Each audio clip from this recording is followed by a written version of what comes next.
Hello everyone, welcome to my channel Shikshak guidance. और आज हम ले रहे हैं यूपी टेट में जो क्वेश्चंस आए हुए हैं परसेंटेज से और थोड़ा मोड़ा प्रॉफिट एंड लॉस से, वो क्वेश्चन हम देखने जा रहे हैं यहाँ पर कि क्या इसके क्वेश्चंस आए हैं, क्या इसका लेवल रहा है और कैसे हम इन क्वेश्चन को टैकल करेंगे और सुपर टेट में हमारी मैथ्स को लेकर स्ट्रैटेजी क्या होनी चाहिए प्रॉफिट और लाभ और परसेंटेज के लिए। तो दिया हुआ है, एक बेईमान दुकानदार एक क्रीड़ा के स्थान पर 900 ग्राम वस्तु देता है लेकिन कीमत 1 क्रीड़ा की लेता है, तो लाभ प्रतिशत ज्ञात करिए। मतलब कि 1000 ग्राम तो वो खरीद करके लेकर आता है, पर उसके घर से जाते हैं 900 ग्राम, मतलब 900 ग्राम का सीपी उसका होगा और वो बेच रहा है 1000 पर, यही होगा। तो फ़ायदा उसको हो जा रहा है 100 का।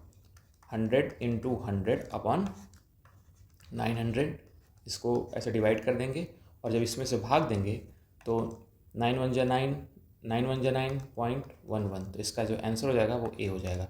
फिर से मैं आपको समझा देता हूँ कैसे होगा ये। तो इसको लगाने का तरीका थोड़ा सा इजी है, मतलब कि आप 1000 ग्राम आपके पास था, लेकिन आप जब उसको बेचने के लिए जा रहे हो तो 900 ग्राम की चीज़ को आप 1000 पर बेच दे रहे हो, ये चीज़ है। तो फ़ायदा आपको 100 का हो जा रहा है। ये दिमाग जब आप लगाओगे ना कि 100 का फ़ायदा हो जा रहा है, तो 100 गुणे 100 बटा 900, तो आपको प्रॉफिट कितना हो जाएगा? 11.11% का आपको प्रॉफिट हो जाएगा। तो इसका जो आंसर है वो है ए।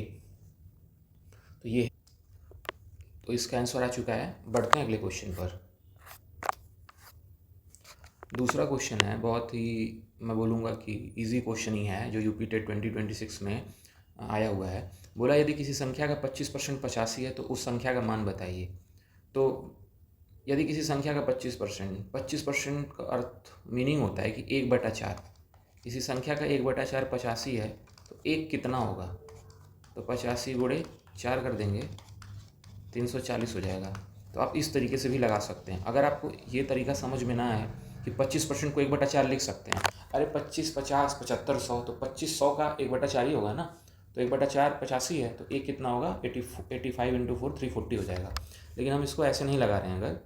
अगर हम x मान करके करें, वो भी कर सकते हैं। यदि किसी संख्या का 25%, तो वो संख्या में नहीं पता है, तो माना वो संख्या क्या है? माना वह संख्या x है। तो किसी संख्या का 25% मतलब 25/100 कितना है? 85 है। अगर हम इसको कट कर देंगे तो हो जाएगा 1/4 और 85 इंटू 4 हो जाएगा, तो ये हो जाएगा 340। तो इसका आंसर जो हो जाएगा वो हो जाएगा 340। इस तरीके से क्वेश्चन हमें लगाना है।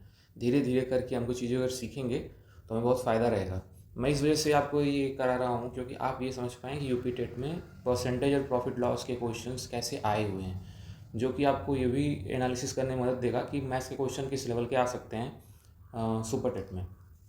बढ़ते हैं अपने अगले क्वेश्चन की तरफ। तो क्वेश्चन देखिएगा, क्वेश्चन देख करके घबराना नहीं है। किसी राशि का 2/5 भाग खर्च करने के बाद शेष राशि में 25% की वृद्धि की जाती है और फिर वो संख्या 300 हो जाती है, तो राशि ज्ञात कीजिए। किसी राशि का 2/5 भाग खर्च करने पर, अब 2/5 भाग अगर हम खर्च करते हैं, खर्च करने के बाद तो क्या बचेगा किसी राशि का? माना वो राशि क्या है? माना वह राशि, ऐसे लिख लेंगे, वह राशि x है। मैं बोलूँगा कि आपको डायरेक्ट जब किसी राशि का तो उसको x मान के ही करना पड़ेगा। अब ये कह रहा है कि उसका 2/5 भाग खर्च करने के बाद शेष राशि में 25% की वृद्धि की जाती है। तो आप ये बताइए कि 2/5 है किसी राशि, तो उसके बाद कितना शेष कितना बचेगा? शेष राशि कितनी हुई? तो ये 5 में से 2 घटा देंगे ना, तो वही 3/5 हो जाएगी, वो शेष राशि हो जाएगी। और दोनों को जोड़ देंगे तो 1 हो जाएगा। मतलब 2/5 तो खर्च हो गया, तो बचा कितना? 3/5। तो वो लिखा है ना, किसी राशि का 2/5 भाग खर्च करने के बाद शेष राशि में 25% की वृद्धि की जाती है। तो शेष राशि यही होगी, शेष राशि। और शेष राशि निकालने का तरीका यही होता है, 5 - 2 अपॉन 5, ऐसे कर देंगे। इस टोटल ये 5 है, 5 में से 2 को माइनस कर देंगे और नीचे टोटल जो टोटल 5 है वही होगा, तो ये हो जाएगा 3/5। तो यहाँ पर लिख देंगे x का 3/5। अब फिर क्या किया गया इसमें फिर 25% की वृद्धि कर दी गई। तो 25 था, 25% की वृद्धि कर दी गई, तो पहले वो 100 था, आज कितना हो गया? आज हो गया 125। 125 पहले 100 था, आज 25% की वृद्धि कर दी गई तो हो गया वो 125। 100 बची हुई राशि में 25% की वृद्धि कर दी गई तो मतलब 125/100 हो गया और उसकी वैल्यू जो है वो 300 हो जाती है। ये क्वेश्चन है। तो एक बार इसको हम अगर छोटा करेंगे तो 25 5 जा 25 25 125, 25 चौको 100 और 5 से 5 कट जाएगा और 300 से ये कट जाएगा, 100 हो जाएगा। तो x की वैल्यू कितनी जाएगी? 400। तो इसका आंसर जो होगा वो 400 होगा। इसका ऑप्शन तो मैंने नहीं लिखा है, लेकिन अगर आप क्वेश्चन को मिलाएंगे, ये भी 2026 का है। थोड़ा सा कॉम्प्लिकेटेड क्वेश्चन था, मतलब कि कम कॉम्प्लिकेटेड नहीं, थोड़ा सा समझने वाला कि अगर आप लैंग्वेज को पकड़ पाते हैं। जैसे किसी राशि का 2/5 भाग खर्च करने के बाद शेष राशि में 25% की वृद्धि कर दी जाती है। तो किसी राशि, माना वो राशि क्या है, माना वो राशि यक्स है, ऐसे लिख लेंगे। मैं अब सिंपल बता रहा हूँ।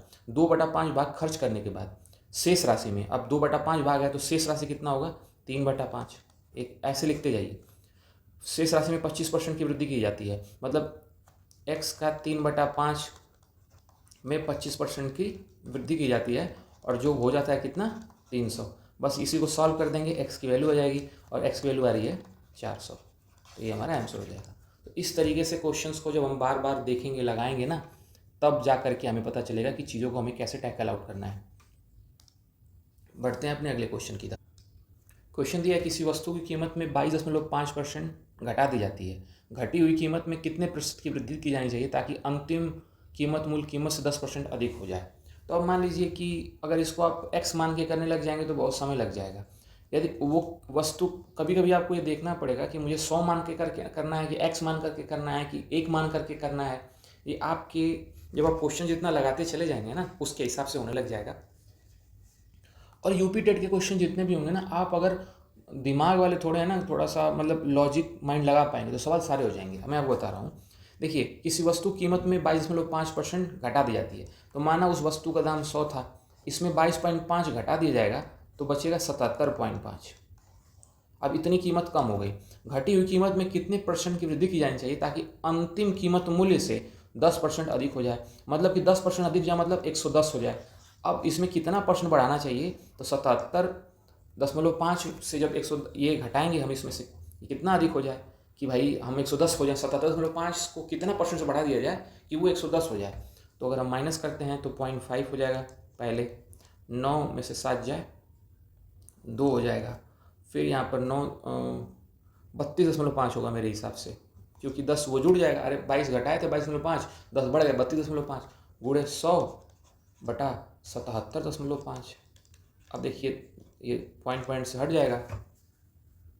अब अगर हम मल्टीप्लाई करते हैं 5 से, इसको कट करते हैं, 5 छक्का 30, 5वां 25 हो गया।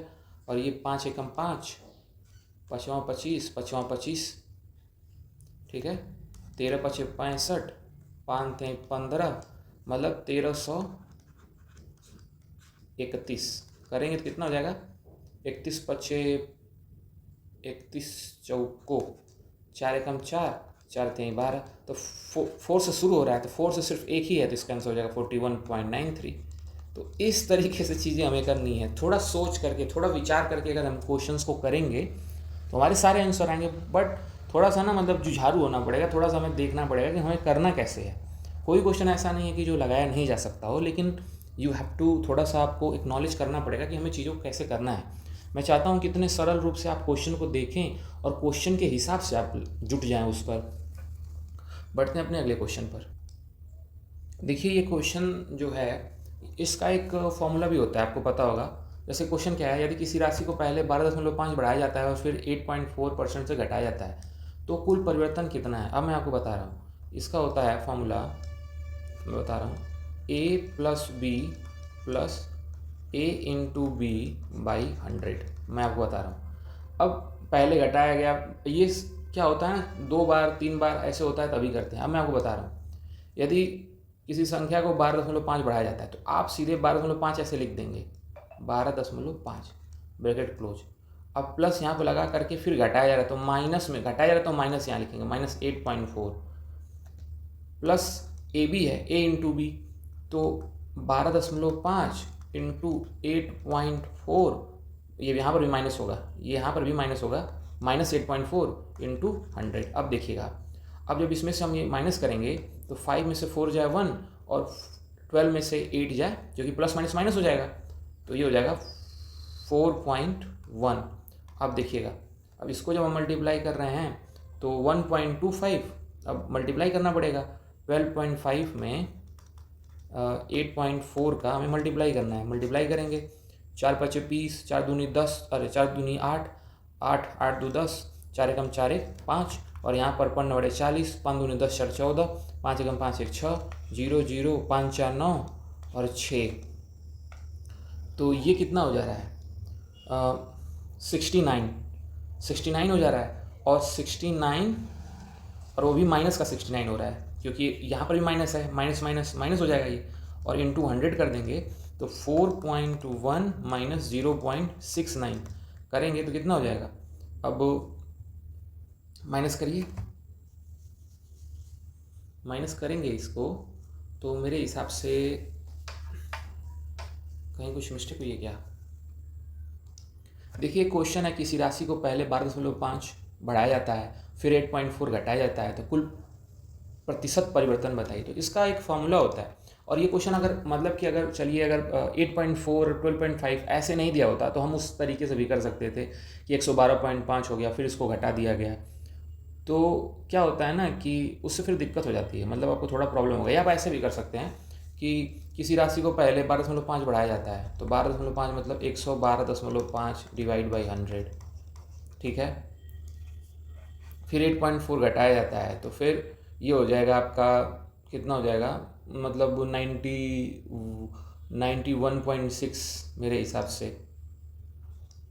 100। आप ऐसे भी कर सकते हैं, तो इतना कैलकुलेशन करना पड़ेगा। और एक फार्मूला और भी होता है जो मैं बताना चाहूँगा, वो होता है a plus B plus a into B divide by 100।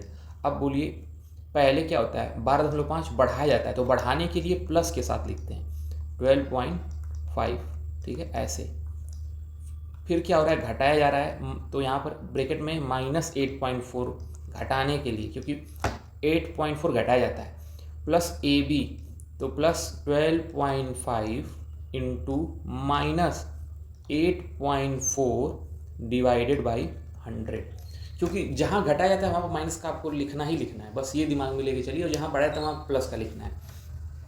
अब जब इसको हम माइनस कर रहे हैं तो 5 में से 4 जाए 1, और 12 में से 8 जाए, तो ये कितना हो जा रहा है, ये कितना हो जा रहा है आपका, हो जा रहा है 4.1, ओके। अब जब इसको मल्टीप्लाई कर रहे हैं हम लोग, तो ये हो जाएगा 12.5 मतलब 25/2 है ना, और इंटू 8.4, माइनस का 8.4 है, तो कितना हो जाएगा 4.2। 25 दूनी 50, 25 चौको 100, 100 और 5 105, मतलब इसको मल्टीप्लाई कर रहे हैं, इन दोनों को मल्टीप्लाई कर रहे हैं, तो ये आ जा रहा है, ये माइनस है, माइनस करने यहाँ पर तो माइनस लगा होता, तो ये माइनस x, क्योंकि माइनस 8.4 माइनस लगा हुआ, तो माइनस, तो इसका आ जा रहा है माइनस 105 डिवाइडेड बाई 100। तो जब इसको हम ऐसे करेंगे तो 4.1 प्लस माइनस माइनस हो जा रहा है माइनस 1.05, तो आंसर कितना जा रहा है जब माइनस कर रहे हैं तो देखिएगा 3.05, माइनस करिए 4.1 माइनस 1.05, तो यहाँ पर भी 0, 10 में से 5 जाए 5, और ये 0, और ये हो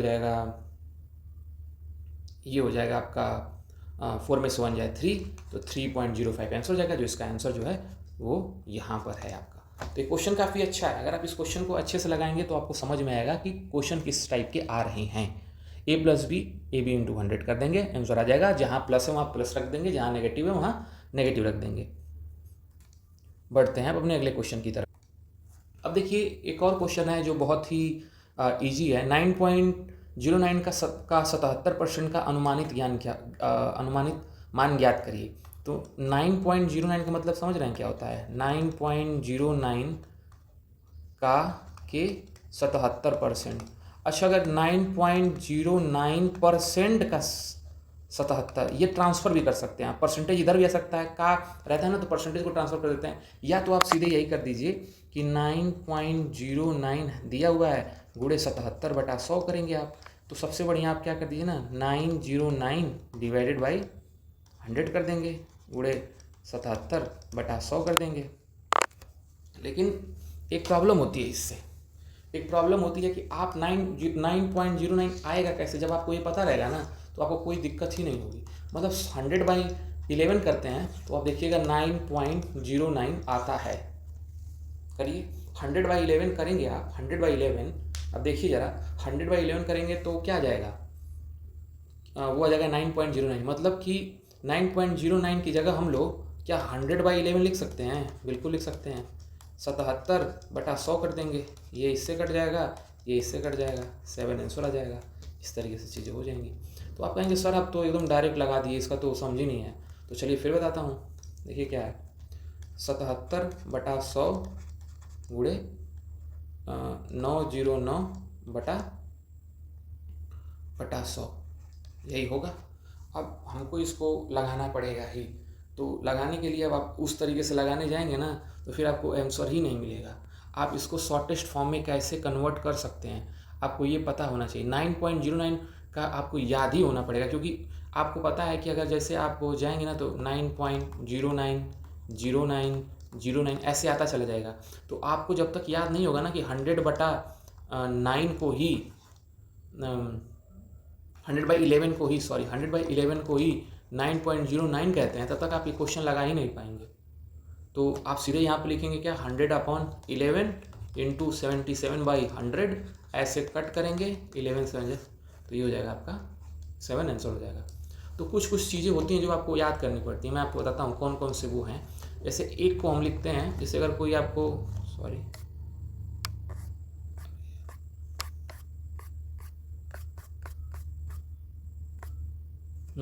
जैसे मैं आपको बताता हूँ कैसे हम लोग करते हैं। जैसे एक को हम लोग लिखते हैं 100, 1/2 को लिखते हैं 50, 1/3 को लिखते हैं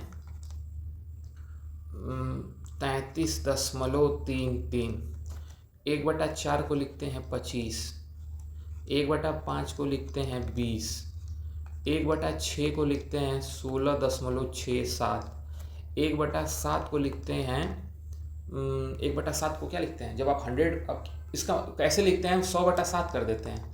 तो आपको पता होगा 7 × 7 7 7 7 3 21 9 21 9 अरे 7 4 28 2 7 1 7 और 7 4 14.14 या 14.13 ऐसे लिखेंगे। फिर 1/8 को क्या लिखते हैं, 1/8 को लिखते हैं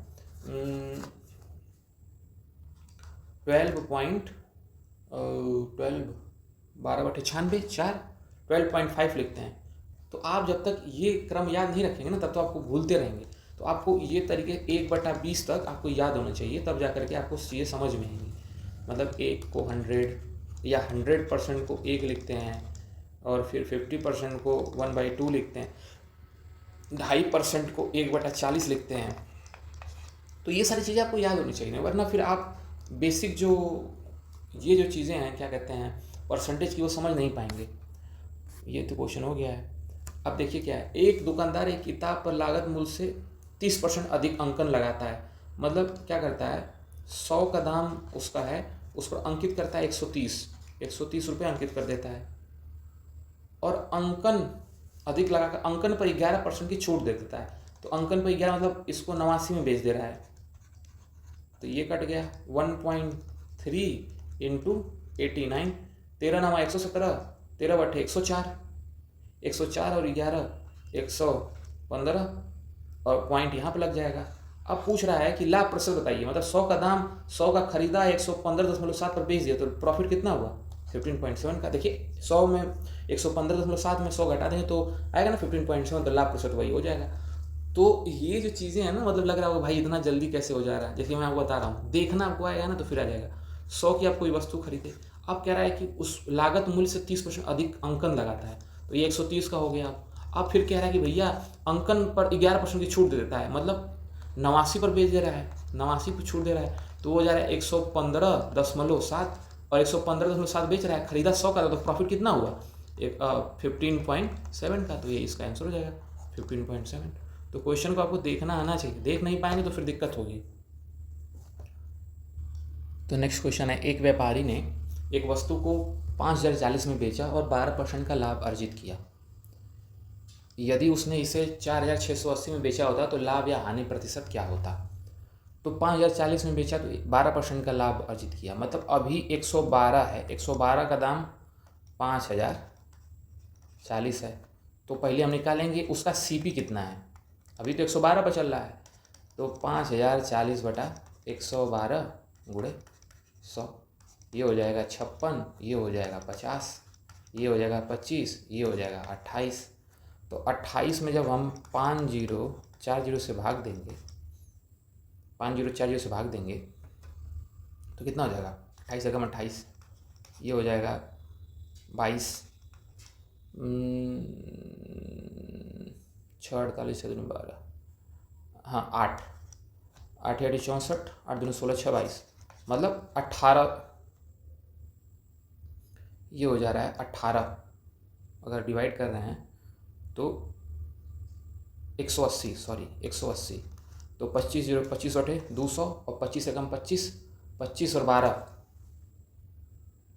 25 और सॉरी 25 और 200, जीरो हो गया, हाथ में 20 होगा, 25 एकम 25 45, ये हो जाएगा 4500। अब हो रहा है 1600, 4680 है, मतलब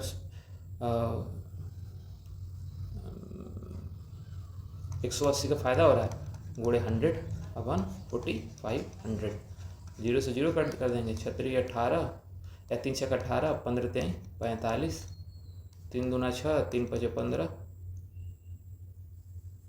जीरो से जीरो, 5 दूनी 10, 2 दूनी 4, 4% का लाभ हो जाएगा। तो यहाँ पर जो प्रॉफिट होगा वो 4% का प्रॉफिट होगा। क्यों, मैं फिर से समझा देता हूँ अगर नहीं समझ में आया तो।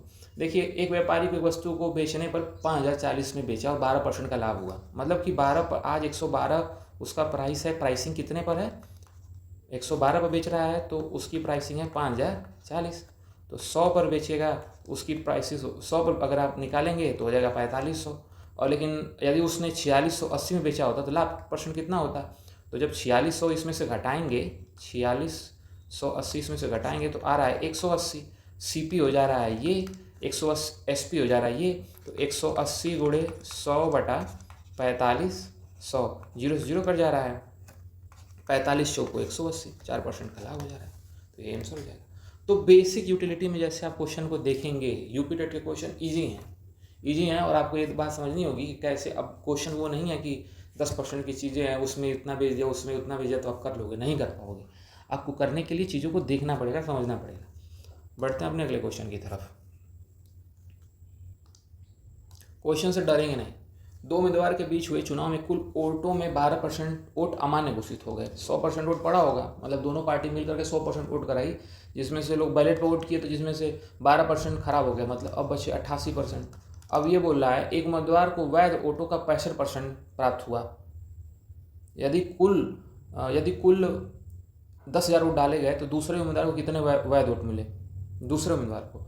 अब देखिए, अब एक चीज़ बताइए, यदि कुल वोट कितने हैं, यदि कुल 10,000 हैं, अब देखिएगा 10,000 हैं, अब इसमें से 8800 हो जाएगा ये, मतलब भाई अगर इस तरीके से देखा जाए कि यदि कुल वोट कितना डाला गया है, 10,000 डाला गया है, तो 10,000 ऐसे लिख लेंगे, ठीक है। अब ये बोला गया कि 12% वोट अमान्य घोषित हो गए, तो बचा कितना, 8800 वोट। अब 1200 वोट क्या हो गया, अमान्य घोषित हो गया, यही ना होगा। अब बोला गया कि एक उम्मीदवार को वैध वोटों का 65% प्राप्त हुआ, तो दूसरे उम्मीदवार तो 65% तो एक को प्राप्त हो गया, तो अगले को कितना वैध, ये वैध है, तो वैध ही का ना उसे बचा हुआ मिलेगा। तो 65 में 100 में से 5 मतलब 35% उसको मिला। तो 8800 में का 35% जब निकाल देंगे तो क्या मिल जाएगा, ये आ जाएगा दूसरे उम्मीदवार को कितना मिला, ठीक है। दूसरे उम्मीदवार को कितना मिला था, 5/40, 5/40 4 44, 3/24, 3/24, 24 2 26, 0 4 4 8 6 4 10, 3080 वोट, ये हो जाएगा 3080 वोट उसको प्राप्त हुआ। तो जब क्वेश्चन आप इस तरीके से लगाएंगे, सोच के लगाएंगे, तब आपसे क्वेश्चन सही होंगे। जब आप क्वेश्चन को समझ ही नहीं पाएंगे क्वेश्चन क्या पूछा है, तो फिर आपको प्रॉब्लम होगी ही होगी। तो क्वेश्चन को देखने का तरीका बदलिए, क्वेश्चन को देखने कुल वोट दे दिया है तो आप नहीं समझ पाएंगे, या तो फिर आप ऐसे करिए 100 मान लीजिए उस गांव की टोटल संख्या 100 थी, अब 12% जो है वोट अमान्य मिले, 12% मतलब 12 लोग, 100 में से 12 लोग वोट गलत तरीके से दिए, 88 लोग ही वोट सही तरीके से दिए, ठीक है। और ये बोला है कि एक उम्मीदवार को वैध वोटों का 65% प्राप्त हुआ, तो वैध एक को तो 65 मिला, तो दूसरे को कितना मिलेगा, 88 तो वैध है, तो इसी का 35% मिलेगा। तो जब हम इसको करेंगे तो ये हो जाएगा 8.8 इंटू 3.5, 1/40, 1/40 4 44, 3/24, 3/24 2 26, 0 6 10, 3/24, 3/24 2 26, 5/40, 5/40, मिस्टेक तो हो रही है, एक सेकेंड बताता हूँ कहाँ पर।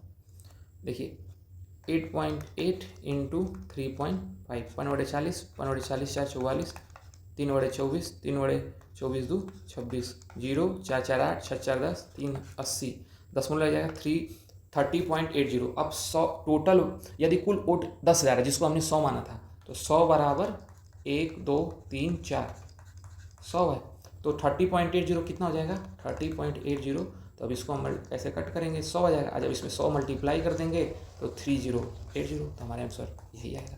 तो किसी भी तरीके से 3080 आपका आंसर आना ही आना है। आप सोच चीज़ों को जब से मैं इस चीज़ को एक्सप्लेन करके बता सकता हूँ, लेकिन मैं आपको बता रहा हूँ कि क्वेश्चन आए कैसे, आपको क्या वहाँ पर मेथड लगाने होंगे तब इस क्वेश्चन लगेंगे, वरना उतना कम समय में आप क्वेश्चन लगा ही नहीं पाएंगे, समय बीत जाएगा। यदि कोई संख्या 200 से बढ़कर 266 हो जाती है तो संख्या में वृद्धि बताइए। अब ये क्वेश्चन तो इजी है, 66 हो गया, 200 से बढ़कर 266 हो गई, तो वृद्धि कितनी हुई 66 की, 66 गुणे 100, अब बटा किससे बढ़ी 200 से बढ़ी, तो वृद्धि कितनी हुई 33% की वृद्धि हो गई। इसका आंसर 33% हो जाएगा। कुछ क्वेश्चन ईजी भी आएंगे, मुझे लगता है कि हो गया इतने में ही। तो मैं आपको पूरा क्वेश्चन ये आपको दिखाता हूँ क्या क्या कैसे क्वेश्चन आए थे, बहुत ही ईजी क्वेश्चन थे अपने हिसाब से। लेकिन आपको मैं बोलता हूँ कि यूपी टेट की अगर आप करना चाह रहे हो, यूपी टेट या आप कोई भी एग्ज़ाम, तो मैथ और इंग्लिश सबसे इम्पॉर्टेंट है, मैथ और इंग्लिश।